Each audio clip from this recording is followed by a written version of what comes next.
আলহামদুলিল্লাহ।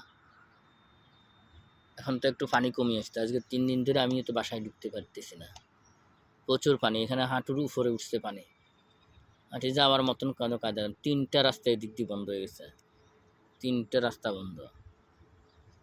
চতুর্দিক দিয়ে রাস্তাগুলা বন্ধ রয়েছে পানির কারণে। যাক, আজকে হয়তো বিকালের দিকে ঢোকা যাবে বাসার দিকে। আলহামদুলিল্লাহ, পানি কমে আসছে এখন। প্রচুর পানি হইছে। হাঁটুর উপরে বলতে কি একবার কোমর পর্যন্ত পানি হইছে এখানে। ঘর তো উঁচা, এই কারণে ঘরের দিকে ঢুকে নাই। বাসাগুলা তো উঁচা। বাসাগুলা উঁচা দেখে বাসাতে ঢুকতে পারে নাই। যাক, এখন পানি কমিয়েছে ইনশাআল্লাহ। আজকে তো আর বৃষ্টিও নাই। আল্লাহ ভরসা। আজকের আওয়াজ এবো ঘরে ইনশাআল্লাহ। আল্লাহ পাকের দরবারে লাখ লাখ শুকরিয়া। আল্লাহ পাক অনেক ভালো রাখছে। আলহামদুলিল্লাহ।